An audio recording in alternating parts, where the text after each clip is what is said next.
Dietrich Bonhoeffer. By Gavin Todd. Background: Dietrich was born a twin on February 4, 1906 in Germany. 6 years later, he moved to Berlin where his father, Dr. Karl Bonhoeffer, taught a neurology and a psychiatry. There in Berlin, his life was very privileged. Later in his life, Nazi Germany came to rise. Nazis performed immoral and inhumane acts on a lot of people, particularly the Jews. Bonhoeffer found their treatments of other humans very cruel and sought out to attempt to stop it. Being a priest. Despite coming from a not very religious family, at the early age 14, Dietrich had already made up his mind to train to become a priest.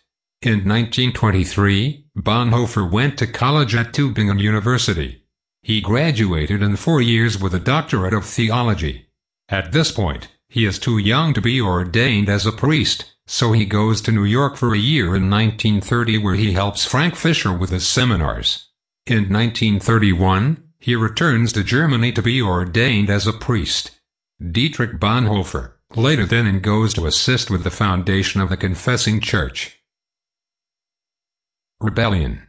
Considering Dietrich Bonhoeffer's occupation as a priest, it comes to no shock that he opposed Hitler and his Nazi ruling. As soon as Adolf Hitler became Chancellor in 1933, Bonhoeffer immediately delivers a radio address that was directed at Hitler and his rule. It was shut down as fast as it had come up. The largest rebellious act that Bonhoeffer had done during his life was when he helped plot an attempt to assassinate Hitler with the rebellious group he had. Consequences. After the failed attempt of assassinating Hitler, Dietrich was imprisoned in Berlin. In 1945 on April 8, Dietrich Bonhoeffer was transferred to the concentration camp Flossenburg in the night.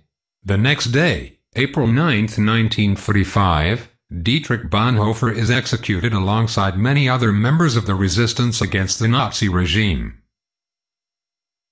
Social/worldwide effect. There was no real-world effect caused by Dietrich's rebellion. He caused trouble for the Nazi, but did not really have a big impact on them.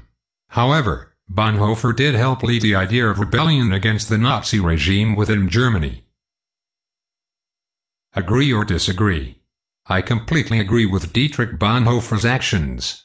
The Nazis were a completely horrible, cruel group. They wiped out 6 million Jews alone and many more millions of other people. Hitler was the commander of all of this, and I think that it was right for him to be taken down, even if the attempt was not successful. Bonhoeffer had strong beliefs and he ended up dying for them. He did what he believed what was right, no matter the consequences.